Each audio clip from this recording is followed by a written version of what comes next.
day, friends of Buzzy. So today I'm going to talk about quercetin, or quercetin, depending on which of the Google pronounce this website you go to. And then I'm going to talk about the things that annoy me most about the questions that I'm getting about coronavirus and the myths that underlie them and why it is driving me crazy. So let's first of all start with quercetin. So quercetin, or quercetin, is a flavonoid, and the good news is it's in wine, it's in capers, it's in green peppers and tomatoes, all sorts of foods. And what it does is three things. It is an anti-inflammatory, it is an antioxidant, but for our purposes, what's most important is in the same way that ivermectin helps zinc get into the cell, quercetin does the same thing, and it doesn't take a whole lot of it to be able to accomplish this. So yes, it is a supplement, and people are excited about it for the same reason that theoretically they were excited about hydroxychloroquine. Because one of the things about coronavirus is that when it is outside the cell, it has to get into an endosome where it's going to then replicate and make more viruses. And inside the cell, where the replication happens with the endosome, if you can get zinc in there, it will stop the virus from replicating. The other thing is that the acidity inside the cell, it's going to try to get more acidic and lower to make the viruses. If you can keep the endosome at a higher pH, a little alkaline, a little basic, all of those words mean the same thing. But if you can get it at a little higher pH, then it's also not able to replicate, and quercetin is able to help make your endosomes more alkaline. So there are a couple good reasons why people are getting more excited about quercetin. There are two things that are lending some scientific credibility to this. One is that there is a group of healthcare workers in a prospective trial in Turkey, and of the patients who have been enrolled, or the healthcare workers who are on quercetin, none have tested positive for coronavirus thus far, as of last week. So that's one thing that's a positive sign. The other thing that's a positive sign is that when mice were given a lethal dose of Ebola at the same time as they were given quercetin, they didn't die. And then there's also these in vitro studies, which basically means that it's in a petri dish. And so quercetin definitely kills coronavirus in a petri dish, but the important thing is, what does it do for people? So for me, I'm adding quercetin to the preventative medications that I'm taking. Most of these things like zinc, quercetin, sometimes vitamin C, vitamin D. It's more just making sure that you are up to snuff and that you've got enough, that your levels don't go down. But I think quercetin is one to look at. And the really neat thing is, I had been talking last week about ivermectin, which is the heartworm disease, the antiparasitic. Quercetin works on the same pathway. So while you may not be able to get your doctor to give you ivermectin because it is off-label, quercetin is still a supplement that's easy to get, and the 250 to 500 milligrams is what a lot of the protocols that I'm seeing are asking for. So whether it's quercetin or quercetin or quercetin, I think it's something that's worth looking at, and it's probably going to be part of the cocktail that we use to prevent or to modify the disease severity until we get a good vaccine. All right, here are some of the myths and things that annoy me about our country's very erratic response to coronavirus. First thing is taking your temperature when you go into a room. So it turns out that if you have a fever, one study found you're only 2.6 times more likely to have coronavirus. But if you can't smell, you're 26 times more likely to have coronavirus. Another study found that if you have a sore throat, that you actually are less likely to have coronavirus than if you have loss of sense of smell, or if you don't have a sore throat. And so One study found that 41% of people with coronavirus reported a loss of sense of smell, but when they took those people and they actually gave them, one study gave them scratch and sniffs. If you were born in the late 60s, 70s, scratch and sniff stickers were a big part of your childhood. So I'm all about them making a comeback. But if you don't have scratch and sniff stickers, the easiest thing to do is just take some coffee. If you take a handful of coffee beans and you can smell them, you're good. Now, why is smell such a big part of coronavirus? I gotta find my nosy nose. Do you know my prop? I gotta get my prop. So why is smell such a big part of coronavirus? Well, this leads me to the next thing that is annoying me. So thing one, I'm annoyed that people are taking your temperatures because that's not going to prevent the spread of coronavirus at all, because there's lots of other things that give you fevers, and fever is very rarely associated with coronavirus compared to sense of smell. So thing one, temperature taking is dumb, or at least not so helpful. Thing two, why is sense of smell and headache a big part of this? This gets into my second annoyance, and this is people who are walking around wearing a mask like this. So this, people, does not protect you at all from getting coronavirus, nor does it help when you sneeze, which is the #1 way to aerosolize particles out into the world if you do have coronavirus. So the thing is, coronavirus goes in through the nose. Very few of the receptors are in the throat. Very few of the receptors are in the eyes. The place where coronavirus gets in and replicates is in the nose. And part of that is supported by the fact that so many people have loss of sense of smell, which is very specific for coronavirus. So it goes up in here, and right about there, between where your frontal sinuses are, that is where your olfactory bulbs are. And so that is close to where coronavirus is doing the most replicating. This is probably why just doing a little squirt of something up the nose isn't going to help. You really need to be flushing out what's way up here. And this is also why headaches and severe headaches are such a prominent initial symptom of coronavirus. So wearing your mask down low is not protecting you at all. So thing two I'm annoyed about is people wearing their masks down here where it's really not helping so much.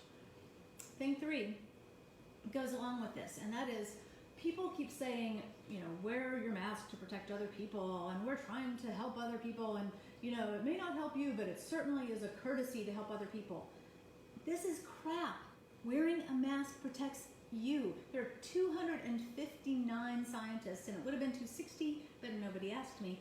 269 scientists that signed a letter to the World Health Organization saying we need to tell people that this is an aerosolized disease. Speaking causes aerosol particles. Singing causes a truckload. Yeah, so does sneezing. Yeah, so does coughing. But the way that these particles are getting into you is through your nose. So it's not just that wearing a mask over your nose is not helping if you sneeze. It's also wearing a mask over your nose is almost the only way to keep you from breathing it in. Now, I've told you that when I go to the grocery store, I now have a little clip that I wear under my mask so that I can't breathe in through my nose, period. And if you've been watching for any amount of time, you know that nasal irrigation is my go-to anxiety reliever if I've been around people who may have coronavirus. But mark my words, over the next 2 weeks, 3 weeks, we're going to start seeing people talking about the fact that wearing an N95 mask, wearing a mask that actually stops air from going in to your nose, is going to be a big part of prevention. Which will really be an ironic full circle, won't it? From telling people not to wear N95 masks to save them for healthcare workers, and now acknowledging that, yeah, probably a mask that covers your nose well is a good one. I don't actually think that the N95 makes as much of a difference. I think that the shape makes a difference. So I'll put 2 different links to homemade masks that do have a little metal barrier that'll cut to your nose and that do stop particles from entering in that way. So I think that they can be cloth masks. They just have to be shaped good cloth masks, and then we can save N95 for healthcare workers. I'm with that. But dude, don't be dribbling your mask around your chin. That does nothing for you or anyone else. Okay. Next thing, along those same lines, pictures in the news talking about how stupid people are being and how coronavirus is spreading because people open the cities, and then they're showing people on beaches. If there's any place it's probably okay to be in a crowd, it's on a beach. The wind is coming through. It's disrupting the viral particles. It is not allowing constant contact with aerosolized infected particles. You probably need 100,000 viral particles to initiate an infection. And if you're breathing in through your nose, you're accumulating those particles over time. But if you're on a beach, if you're out jogging, if you're someplace outside, you're 18.9 times less likely to be a coronavirus sufferer, acquirer. And it's not helping people to show pictures of that. So I'm annoyed that the news services keep coupling those pictures. What they need to couple is people in bars, in small bars with small air spaces who are not wearing masks. And I agree, it's really hard to drink beer out of a straw. It's not even worth it. But right now is the time to be patriotic and just stop going to bars, drink at home like the rest of us. All right, this is the final thing that's really annoying me. So a very smart person asked me today, how do you know that the cases are actually going up and it's not just testing? There are two ways we know this, probably more. The first way is that mathematically, if you have the same number of cases and you start testing more, the percentage of positive tests is going to go down, because if this number's not changing and all of a sudden you're testing more, instead of having all of them test positive, it's only half. So the percentage of positives is going to go down. Instead, in all of these states and cities, the percentage of positives is going up in addition to the raw number. So what really matters is that the raw number may go up or down, but it's the percentage. So if all of a sudden both your raw number and your percent are going up, you've got more cases. It's math. The other really obvious way is, are your elected leaders and are the people in your hospitals saying, uh-oh guys, we have a problem. We have too many people in our ICU. We're making new ICU beds. We're moving people over. That is really the obvious one. If people did not have crammed ICUs 4 weeks ago and they do now, it's because they're more sick people now. I think everybody knows that death lags about 4 weeks to 5 weeks after infections, because we're getting better at keeping people alive, and because it takes so long for the virus to go up your nose and then replicate and then pop out. It takes a long time to make more viral cells and then travel, because it's not so much going into blood vessels as it is just locally traveling down to your throat. So because of that, we're going to start seeing monster death spikes, just like we had in New York, in about 3 weeks now. Be safe, wear a mask, not just to protect other people, dudes, it's to protect yourself. If you are around someone who may be exposed, then make sure you have enough antiviral health supplements inside your system to help avoid it. So we've got your Quercetin, we've got melatonin at nighttime as an antiviral, you've got vitamin D, you've got zinc, you've got vitamin C, so lots of alphabet things, and make sure that your levels are appropriate to try to help keep yourself from getting sick. If somebody in your household gets sick, then, or if you're around a group where you can't hold your nose all the time with a clip, then do the nasal irrigation. Hopefully we'll have a randomized controlled trial of that soon, but there's just no reason not to. And if you have any questions, any thoughts, then please send them to me. I won't make fun of you by name if I think it's a silly question, but when you hear people making silly comments, just correct them. Just let them know that No, as a matter of fact, it's not equivocal about masks. They actually reduce spread 20 times not wearing a mask. Wear your mask normally.